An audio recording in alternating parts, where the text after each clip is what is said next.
사도행전 1장 12절에서 15절까지의 말씀 제가 봉독하도록 하겠습니다. 제자들이 감람원이라 하는 산으로부터 예루살렘에 들어오니 이 산은 예루살렘에서 가까워 안식일에 가기 알맞은 길이라.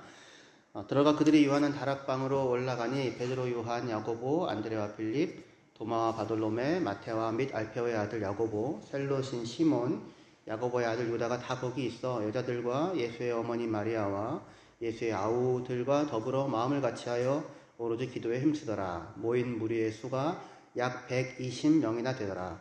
그때 베드로가 그 형제들 가운데 일어서서 이르되. 사도행전 1장 12절에서 15절까지의 본문으로 모인 무리의 수가 약 120명이나 되더라 라는 제목으로 말씀을 나누겠습니다. 부활하신 예수님이 제자들과 함께 40일가량 머물면서 하나님 나라의 일들을 성경을 통해서 제자들에게 가르치신 뒤에 예수님이 감람산이라고 하는 그곳 부근에서 그들을 떠나 하늘로 승천을 하시게 됩니다. 오는 주 있잖아요. 목요일 5월 9일 그때가 독일이 쉬는 날이거든요. 슈퍼 가셔도 소용이 없습니다. 쉬는 날인데 5월 9일 근데 그때는 예수 승천일이에요. 그래서 독일은 그걸 그렇게 지켜요. 공휴일로.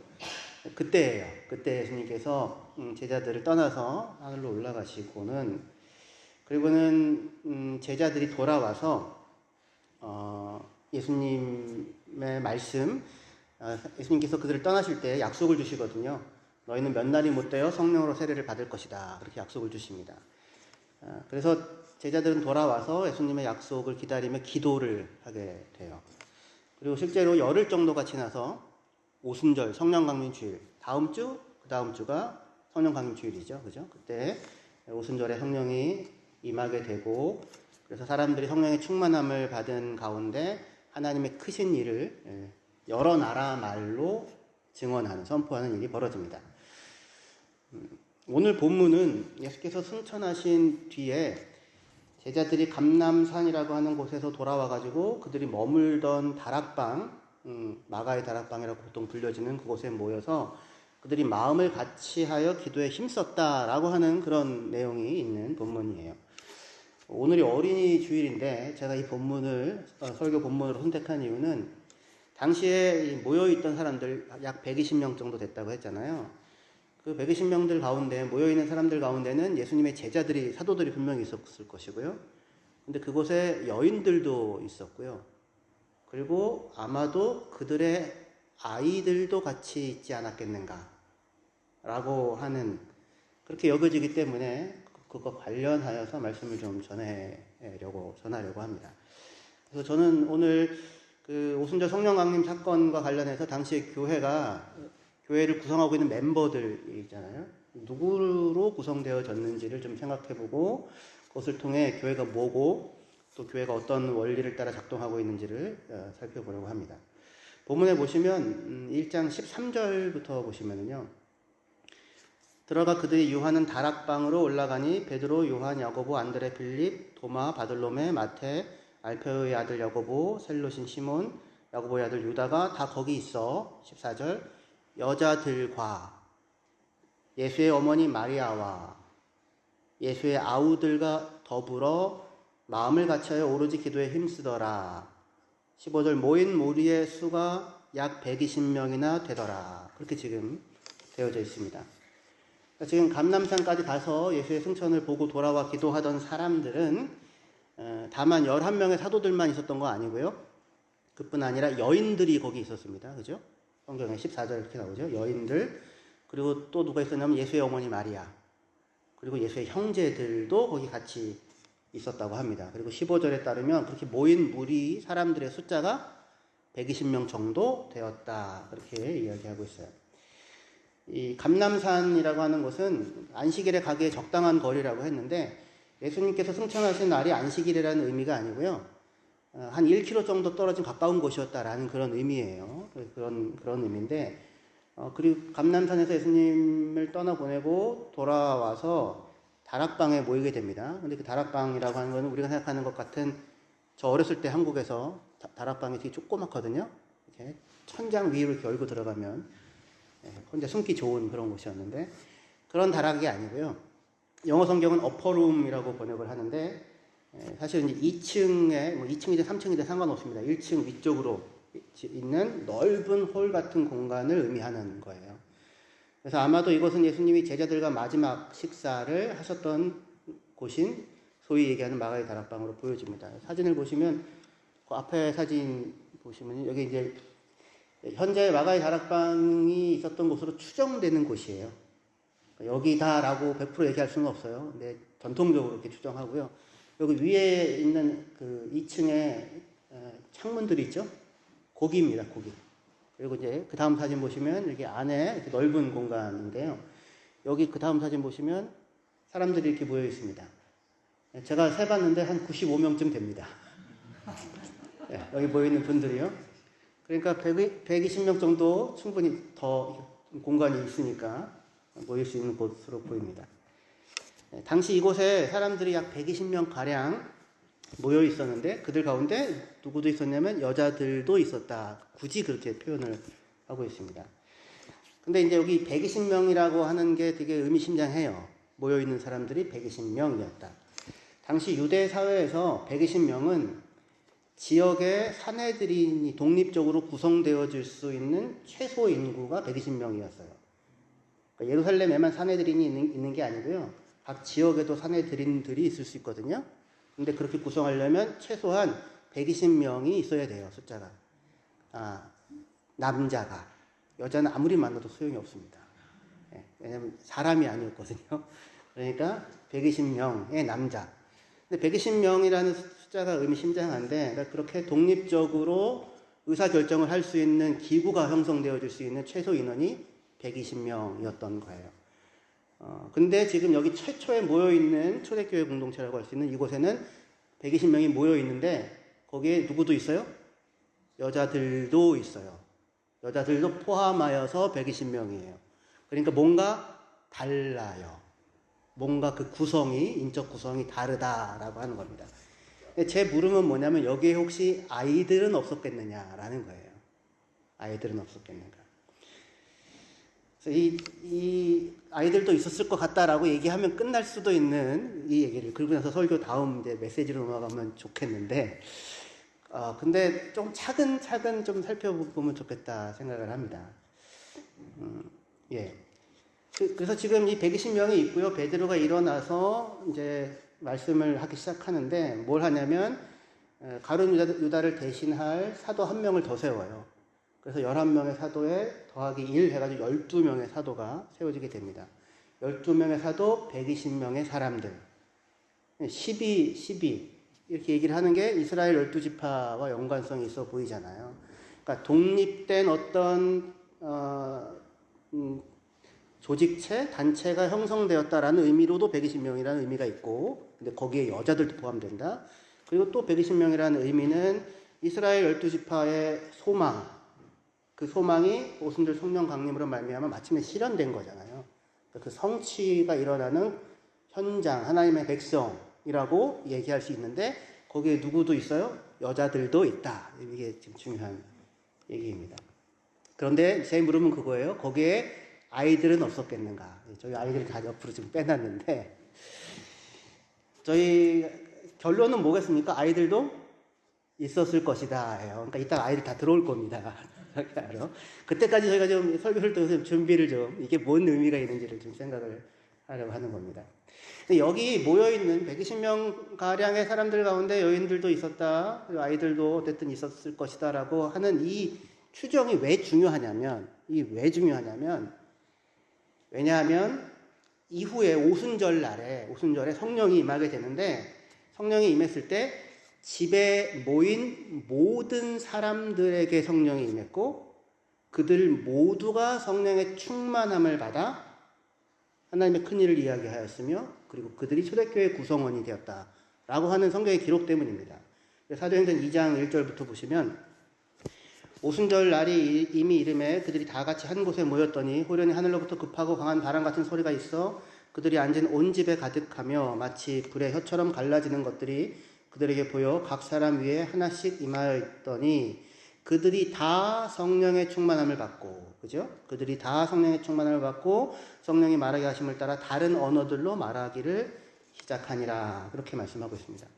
그러니까 그들이 다 같이 한 곳에 모였는데 갑자기 그들이 앉은 온 집에 강한 바람 같은 소리가 나고 또 어떤 혀 모양이 나타나서 그것이 각 사람들 위에 머물렀다고 합니다. 그리고는 4절에 따르면 그들 모두가 성령의 충만함을 받고 성령이 말하게 하심을 따라 다른 언어로 말하기 시작했다고 성경이 말씀하고 있어요. 우리의 관심을 끄는 건 그거예요. 거기에 모여있는 그들이 다 성령의 충만함을 받았다라는 거예요. 12사도만 성령의 충만함을 받았다? 아니요. 그렇지 않고요. 거기에 있는 모든 자들이 성령의 충만함을 받았습니다. 그런데 거기에는 아까 1장 14절에 따르면 분명히 누구들도 있어요? 여인들도 있는 거예요. 그러니까 누구들도 성령의 충만함을 받은 겁니까? 여인들도 성령의 충만함을 받은 거예요. 근데 혹시 거기에 아이들은 없었을까요?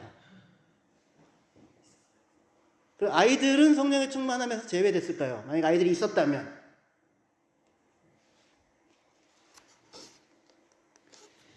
비록 120명의 숫자에 아이들이 포함되어지지 않았을지도 몰라도 그 숫자에는, 하지만 모여있는 무리들 가운데 아이들이 있었을 것이라고 생각할 여지가 충분히 있거든요. 그리고 만약에 거기 아이들이 있었다면 그러면 그들은 성령의 충만함을 받는데 예외였을까? 제외되었을까? 아니면 그들도 성령의 충만함을 받았을까? 이게 저의 물음인 겁니다. 그래서 본문 우리 사도행전 1장 14절 다시 한번 볼게요. 같이 한번 읽어보겠습니다. 시작. 여자들과 예수의 어머니 마리아와 예수의 아우들과 더불어 마음을 같이하여 오로지 기도에 힘쓰더라. 15절. 모인 무리의 수가 약 120명이나 되더라. 여기까지만 말씀할게요. 예. 그때 베드로가 그 형제들 가운데 일어나라고 얘기할 때 여기서 형제라는 표현은 남자들만 뜻하는 얘기가 아니고요. 많은 영어 번역분들이 sister and brothers and sisters 번역하거든요. 그러니까 형제라는 이 말은 일종의 전문 용어로 쓰여요. 이후에 사도행전에서. 그리스도인 형제들을 가리키는, 그러니까 신자들, 형제 자매 할 때 그 형제 자매를 가리키는 말로 쓰이는 겁니다. 그러니까 남자뿐 아니라 여자들도 포함돼요. 그죠? 이 형제라는 그 말 속에. 근데 물음은 뭐냐면 여기에 아이들도 포함되었겠는가, 이거가 되는 겁니다. 먼저 묻고 싶은 것은 여기 함께 여인들이 있었다고 했는데 같이 있었던 여인들은 누구였을까요? 당장 떠오르는 여인들은 누구냐면 부활의 아침에 예수님의 무덤을 찾아갔던 여인들이 있었을 겁니다. 부활절 이후 지금 40일, 50일 같이 있는 동안이었으니까요. 그런데 이 여인들은, 부활의 아침에 예수님의 무덤을 찾아갔던 여인들은 예수님 십자가에 못 박히실 때도 거기 곁에 같이 있었던 여인들이에요. 구성이 같습니다. 근데 그 여인들에 대해서 성경은 뭐라고 얘기하냐면 갈릴리로부터 따라온 여인들이라고 표현해요. 그런데 성령이 충만하여서 방언으로 말을 할 때에 그 사람들에 대해 그 현장을 보았던 사람들이 뭐라고 얘기하냐면 이 사람들이 다 갈릴리 사람들인데 어떻게 다른 나라 말로 얘기하느냐, 그렇게 얘기하거든요. 이제 갈릴리 출신이다. 그게 중요한 부분인데 성경에서 십자가 밑에 있었던 여인들에 대해서 갈릴리로부터 온 여인들이라고 그렇게 묘사를 하고 있어요. 그리고 또 그게 이제 한 후보지입니다. 여기 함께 있었던 120명에 포함된 여인들 가운데 십자가에 같이 있었던 여인들, 또 부활의 현장에 그 빈 무덤에 찾아갔던 여인들이지요. 한 후보이고, 또 하나는 누가복음 8장에 따르면 거기에 예수님의 사역을 자기의 소유로 도왔던 여인들이 나옵니다. 이름들이 막달라 마리아, 요한나, 수산나라는 여인들인데요. 그런데 그녀들만이 아니라 그녀들 외에도 다른 여러 여자들이 자신들의 소유로 섬겼다라고 얘기해요. many others라고 해요. many라고 얘기하니까 2명은 아니겠죠? 그 이상은 될 수 있겠죠. 그죠? 누가의 기록에 따르면 십자가 곁에 같이 있었던 여인들이 최소로 잡아서 5명입니다. 5명 이상이에요. 그러니까 그보다 훨씬 더 많은 여인들이 있었고, 예수의 사역 때 예수님을 같이 도왔던, 자기의 소유로 예수님을 돕고 섬겼던 여인들이 여럿이 있었다는 겁니다. 근데 아마 그 여인들이 여기 120명 모였던 여인들 가운데 포함되었을 것이라고 우리는 생각해 볼 수 있어요. 혹시 그 나사로의 누이들 마르다와 마리아 있죠? 그녀들은 여기 있었을까요? 알 수는 없지만 있었을 수 있을 거라고 우리는 생각할 수 있어요. 왜냐하면 배단이거든요. 그럼 감람산 그 기슭입니다. 그 근처에요, 바로. 그러니까 그녀들도 비록 이름은 나와 있지 않지만 거기 있을 수 있어요. 생각보다 꽤 많을 수 있다라고 말씀드릴 수 있을 것 같아요. 그런데 여기 여인들에 대해서 지금 얘기를 했는데 사도행전의 경우에 이제 우리 성경에 여러 사본들이 있잖아요. 우리 원본은 갖고 있지 않지만 여러 사본들이 있는데 사도행전의 경우에는 소위 서방사본이라고 불리는 게 굉장히 중요해요. 그게. 그런데 그 서방사본에 따르면 14절에 여인들이 있었다고 돼 있잖아요. 여인들. 그런데 여인들만 표현한 게 아니라 여인들과 그리고 아이들도 있었다라고 기록되어 있어요. 서방사본에 따르면.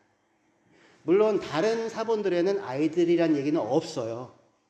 그래서 아마도 원본에는 그냥 여인들만 있는 게, 여인들이 있는 건 확실해요. 그런데 아이들도 있었다라고 표현하고 있단 말입니다. 그래서 제가 그 용기를 가지고 그래서 자꾸 묻는 거예요. 거기에 아이들은 없었는가? 최소한 서방사본에는 아이들도 있었다라고 되어져 있어요. 그런데 여기 여인들이라고 할 때 14절의 영어 성경은 with the women 이렇게 돼 있잖아요. 그래서 the women에서 더 women이에요, the women이에요. 하여튼 그렇습니다. 박영선 목사님이 얘기했는데 연애를 하느라고 젊은이들이 영화관에서 영화를 봤어요. 그러고 나서 이제 끝났습니다. 근데 남자친구가 더 엔드 그렇게 크게 소리를 질렀대요. 그 얘기 듣고는 그 여자친구가 정 떨어져가지고 저런 남자랑은 연애를 할 수 없겠구나. 디 엔드라고 얘기를 해야 된다고. 그래서 저는 이 더냐 디냐 이게 되게 얘기할 때마다 불안해요. 어쨌든 위민 여자들. 근데 ESV에는 정관사가 있잖아요. 근데 원래 헬라어 원문에는 관사가 없어요. 관사가 없는 경우에는 어떻게 읽는 게 구문론적으로 자연스럽냐면 앞에 13절에 11 사도들 이름이 나오잖아요. 사도들 쭉 나오고 그리고 여인들 하면 그 사도들의 아내들, 부인 또는 사도들의 어머니, 가족이라고 읽는 게 훨씬 자연스러워요. 그러면 사도들과 사도들의 아내들 그리고 서방서본에 따르면 아이들까지 이렇게 돼요. 그러니까 남편이 있고 아내가 있으면 아이들도 있지 않겠어요? 여러분 아이들 다 어디 있습니까? 저쪽에 있긴 하겠지만 그렇죠. 그러니까 지금 여기 얼마든지 120명의 사람들이 모여 있는데 그 사람들 가운데 여인들도 있더라 할 때 그 여인들은 물론 예수님의 사역을 열심히 도왔고 섬겼던 여인들일 수 있고 십자가 곁에 있었던 여인들이고 부활의 무덤에 찾아갔던 여인들일 수 있는데 그 여인들이 그런데 누구이냐면 사도들의 가족 또는 아내 또는 어머니일 수 있어요. 왜 그렇게 얘기가 될 수 있냐면 실제로 부활의 현장에 있었던 여인들에 대한 묘사들 무슨 자곤 야고보의 어머니라든가 무슨 또는 그 사람들의 이름들이 이렇게 언급이 되는데 아마도 사도들의 아내이거나 사도들의 어머니로 추정돼요. 또는 엠마오로 가는 두 제자 있잖아요. 엠마오로 가다가 부활하신 예수님을 만났던. 근데 그 엠마오로 가는 두 제자들에 대해서 많은 학자들은 부부였을 것이라고 추정합니다. 그런데 그 중에 두 사람의 이름은 글로바예요. 글로바와 글로바의 아내가 같이 가지 않았을까? 그렇게 추정을 하는데 글로바의 아내는 요한복음 19장에 따르면 십자가 밑에 있었어요. 십자가 밑에 있었습니다. 제가 지금 무슨 얘기를 하려고 하는 거냐면 우리는 예수님이 제자들을 불렀을 때 제자들만 따라다녔을 것이라고 생각하잖아요. 우리의 사고 구조 속에 우리도 그런 게 있는 거죠. 그런데 성경에 얘기해 보니까 십자가의 자리에 누가 있어요? 사도들의 아내나 어머니들이 있고 같이 있는 거예요. 부활의 현장에도 사도들의 아내나 어머니가 있을 수 있는 거예요. 그리고 자기의 소유로 섬겼더라고 할 때에도 가족들이 포함되어 있을 수 있는 겁니다. 그러니까 예수님을 다만 남자 사도들만 따라다녔던 게 아니라 그의 가족들도 아내도 아이들도 자녀들도 같이 움직일 수 있었던 겁니다. 가족이 주를 따랐다고 얘기할 수 있어요. 그러면 거기 모여있는 120명의 사람들 가운데 여자들이 있더라? 그러면 아빠도 있고 엄마도 있는데 누구도 있을 수 있어요? 아이들도 있을 수 있겠죠. 근데 이게 왜 중요합니까? 거기에 여자들도 있었다, 아이들도 있었다라는 사실이 제가 왜 중요하냐면 거기에 모여있는 모든 사람들 가운데 성령이 임하였고 그들이 다 성령으로 충만함을 받았다라고 이야기하는 그 성경의 기록 때문에 이게 중요한 겁니다. 솔직히 120명의 숫자 안에 아이들이 포함되어 있다고 확실하게 제가 자신 있게 얘기할 수는 없어요. 성경에 딱히 서방서본을 제외하고는 그게 없으니까. 하지만 분명히 여인들은 포함됐고 그리고 120명 숫자에는 들어가지 않더라도 아마 그 현장에 분명히 그 사도들의 가족일 수 있는 아이들이 있었을 수 있습니다. 오병이어 사건에 대해서 성경은 어떻게 기록하냐면 여인과 아이를 제외하고 5,000명이 되었더라 그렇게 얘기하죠. 그렇죠? 본래 여인과 아이들은 유대 사회에서 사람으로 치지 않기 때문에 그냥 5,000명을 먹였다라고 얘기하면 돼요. 실제로 마가복음이나 누가복음이나 요한복음에는 그냥 5,000명을 먹였다라고만 돼 있어요. 근데 마태복음은 여인과 아이를 제외하고 5,000명이 되었더라 이렇게 기록을 하고 있습니다. 이것을 통해서 우리가 뭘 할 수 있어요? 이 무슨 얘기입니까?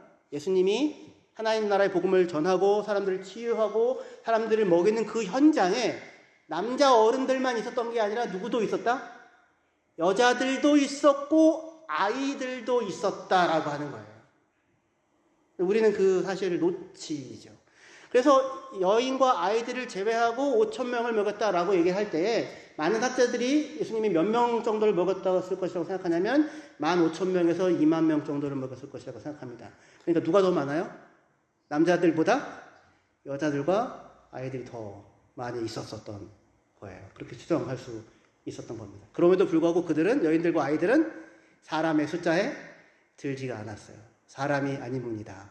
이렇게 썼습니다. 하지만 오순절 성령 강림 때 모여있던 120명의 사람들 가운데는 최소한 여인들이 포함되어 있었죠. 이것 하나만으로도 되게 놀라운 거예요.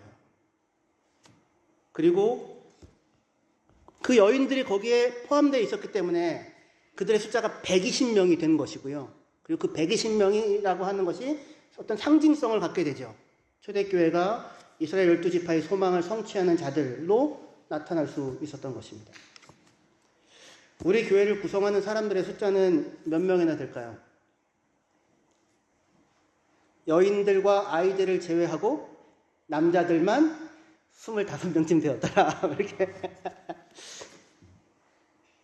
여러분들이 우리 교회를 다른 사람들에게 소개할 때, 이제 보통 몇 명 모여 이런 거 물어보잖아요. 그죠? 우리 교회는 매주 여인들과 아이를 제외하고, 우리 교회는 매주 어른들 35명, 40명 정도 매주 모여. 그렇게 얘기하시나요? 아니면 아이들 포함해서 70명 정도 가량 모여. 근데 꼭 이렇게 아이들을 포함하여서라는 그 말들을 붙이게 되죠. 사실은 근데 몇 명이냐가 중요한 게 아니라 제가 묻고 싶은 건 그거예요. 교회의 구성원으로서 누구를 당연한 구성원으로 포함시켜서 생각하고 있느냐라고 하는 거예요. 그러니까 120명쯤 되었다라고 할 때 우리는 당연히 남자들 120명, 유대인들. 근데 성경은 여인들도예요. 근데 잘 생각하고 또 따져보면 분명히 아이들도 있었을 거잖아요. 그죠? 누구를 교회의 당연한 구성원으로 생각하는가? 오순절을 앞두고 중요한 건 그겁니다. 120명의 사람들에 누가 포함되어 있느냐 생각할 수 있는데 분명히 여인들도 있었고 아이들도 있었단 말이에요. 그런데 그날 성령이 임하는데 성령은 거기에 모여있는 모든 사람들에게 성령이 임하고 그리고 그들 모두가 성령의 충만함을 받아 그들 모두가 성령이 말하게 하심을 따라 하나님의 큰 일을 이야기하였다라고 이야기하고 있다는 사실입니다. 그러니까 성령은 12사도에게만 임한 게 아니고요.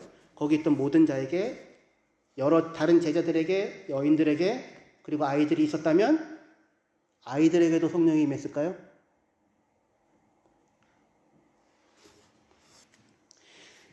베드로는 지금 이 사건, 오순절 성령 강림의 사건이 요엘 선지자가 예언한 예언의 성취라고 그렇게 이해하고 선포합니다.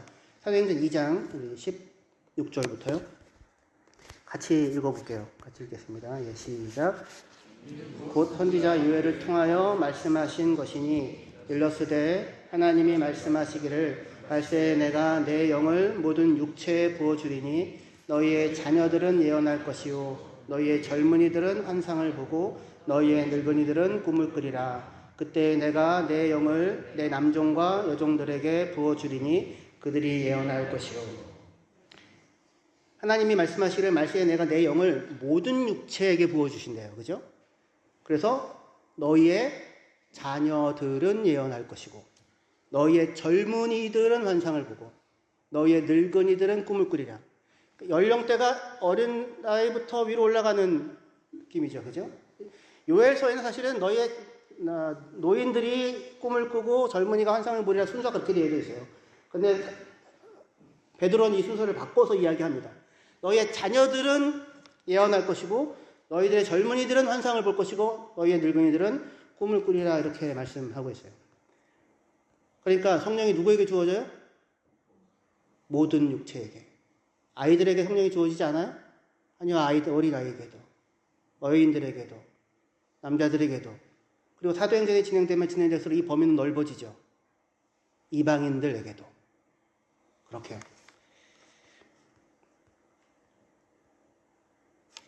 여기 18절에 성령이 하나님이 그의 영을 남자 종들과 여자 종들에게까지 부어줄 것이라고 말씀하십니다. 근데 이때 남자 종들, 여자 종들이라는 말은 오늘날 목회자를 가리키는 주의 종과 같은 그런 사역자를 의미하는 종이라는 말이 아니고요. 말 그대로 종을 뜻해요, 그냥.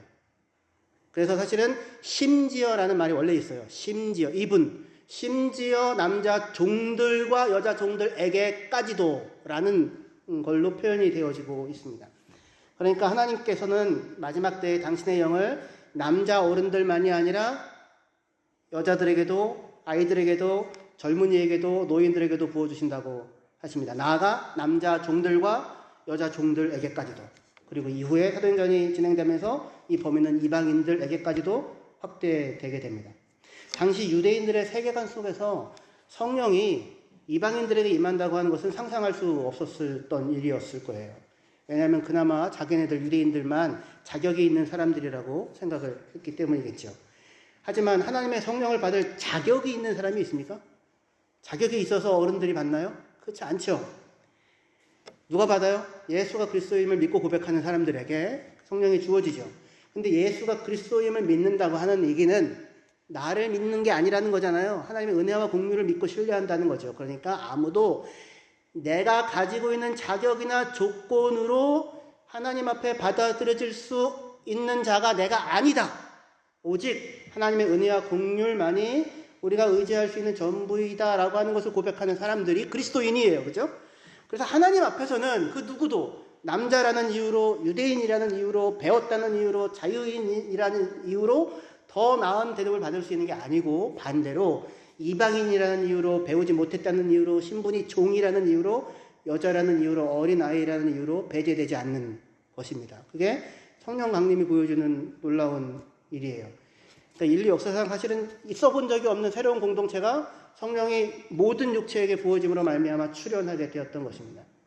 하나님은 당신의 영을 모든 육체에게 부어주신다고 말씀하셨는데 이때 모든 육체란 한 사람도 빼놓지 않고 모두에게라는 의미의 모든 육체가 아니고요. 그런 강조가 있는 게 아니라 남자만이 아니라 여자에게도 어른들만이 아니라 아이들에게도 자유인들뿐만 아니라 종들조차도 유대인들뿐만 아니라 이방인들조차도 라는 의미에서의 모든 육체라고 하는 거예요. 다시 물을게요. 우리 교회를 구성하는 구성원들은 누구입니까? 우리 교회에서 가장 어린 사람이 누구예요? 태호? 태어난 사람으로는 태호고요. 뱃속에 있는 사람으로 따지면 카이가 있죠. 카이가 태호, 그 다음에 우리. 하나님께서 그들에게, 아이들에게도, 여인들에게도, 남자들에게도, 이방인들에게도, 종들에게도 예수를 주로 고백하는 사람들에게 성령을 주시는, 그래야 생겨나게 되어지는 새로운 공동체, 그것이 교회였던 것입니다. 당시에 사람들이 아이들과 여인들을 사람의 수에서 제외했던 이유는 무엇일까요? 왜 뺐을까요? 그들이 아무 힘이 없는 존재라고 생각을 했기 때문일 거예요. 돈은 드는데 돈이 되지 않는 그런 거죠. 하지만 교회는 능력이 있는 자들뿐 아니라 능력이 없는 자들도, 힘 있는 어른뿐 아니라 힘 없는 아이도, 유대인 남자뿐 아니라 헬라파 출신의 과부도, 주인뿐 아니라 종도 하나님이 받아들이는 교회의 중요한 구성원들입니다. 그런데 그렇게 당시의 사회적인 시각으로 연약한 사람들, 이름도 없는 사람들, 숫자에 들지도 않는 사람들을 받아들였던 교회는 결코 연약한 공동체가 아니었습니다. 왜냐하면 예수 그리스도 안에서 성령으로 말미암은 능력이 그 교회 안에 일하시고 있기 때문입니다. 누군가가 예수를 주로 고백하고 있다고 하는 것은 사실은 이미 그 사람 안에 하나님의 측량할 수 없는 사랑과 성령의 능력이 작용하고 있다고 하는 그것이잖아요. 하나님 앞에 우리는 모두가 작은 자이지만 교회 안에 작은 자는 없습니다. 예수의 생명이 그 안에 있기 때문입니다. 그런데 그 예수의 생명은 우리가 강할 때 나타나기보다 우리가 약할 때 더 온전하게 드러나죠. 교회의 강함은, 마무리할게요. 교회의 강함은 그 공동체 안에 얼마나 힘이 있는 자들이 많이 있느냐에 달려있는 것이 아니라 그 공동체 안에 얼마나 작은 자 한 사람을 크게 여기고 그를 섬길 수 있는 자가 얼마나 많이 있느냐에 교회의 강함이 담겨 있을 것입니다. 왜냐하면 하나님이 우리를, 저와 같이 작은 자인 나를, 사도 바울은 뭐라고 얘기하냐면 자기에 대해서 모든 성도들 가운데 가장 작은 자보다 작은 나에게 하나님이 은혜를 주신 것은, 그렇게 얘기해요. 자기가 얼마나 작은 자인 줄을 알아요. 그리고 그 작은 자 안에 하나님의 크심과 영광이 머문 줄 알아요. 그 작은 자를 하나님이 크게 여기시고 귀하게 여기시고 그 작은 자 안에 하나님의 영광을 담아요. 하나님의 은혜를 담아요. 그래야 하나님의 영광의 크심이 더 온전하게 드러날 거니까요. 우리 누가복음 9장 48절 같이 읽을게요. 시작. 그들에게 이르시되 누구든지 내 이름으로 이런 어린아이를 영접하면 곧 나를 영접함이요 또 누구든지 나를 영접하면 곧 나를 보내신 이를 영접함이라. 너희 모든 사람 중에 가장 작은 그가 큰 자니라. 너희 모든 사람 가운데 가장 작은 그가 큰 자니라. 여러분 큰 자 하실래요? 작은 자 하실래요? 작은 자 하면 내가 큰 자 되고 이렇게 되죠. 교회는 섬김을 통하여 하나됨과 사랑의 연합을 이루는 공간입니다. 하나님이 섬기시겠답니다. 아이들을, 여인들을, 헬라파 과부를, 종들을 하나님이 섬기시겠답니다. 죄인을, 나를 그렇게 받으셔서 그 안에서 그들을 세워가시는 일을 하십니다. 어려운 일입니다. 아이 하나 키우는 것과요? 아이 둘 키우는 것과요? 아이 셋 키우는 것과 아이 넷 키우는 일은 다릅니다. 하지만 가장 존귀한 일입니다. 저희는 셋을 낳아서 너무 감사합니다. 감사해요. 넷이 있는 분이 부럽지는 않은데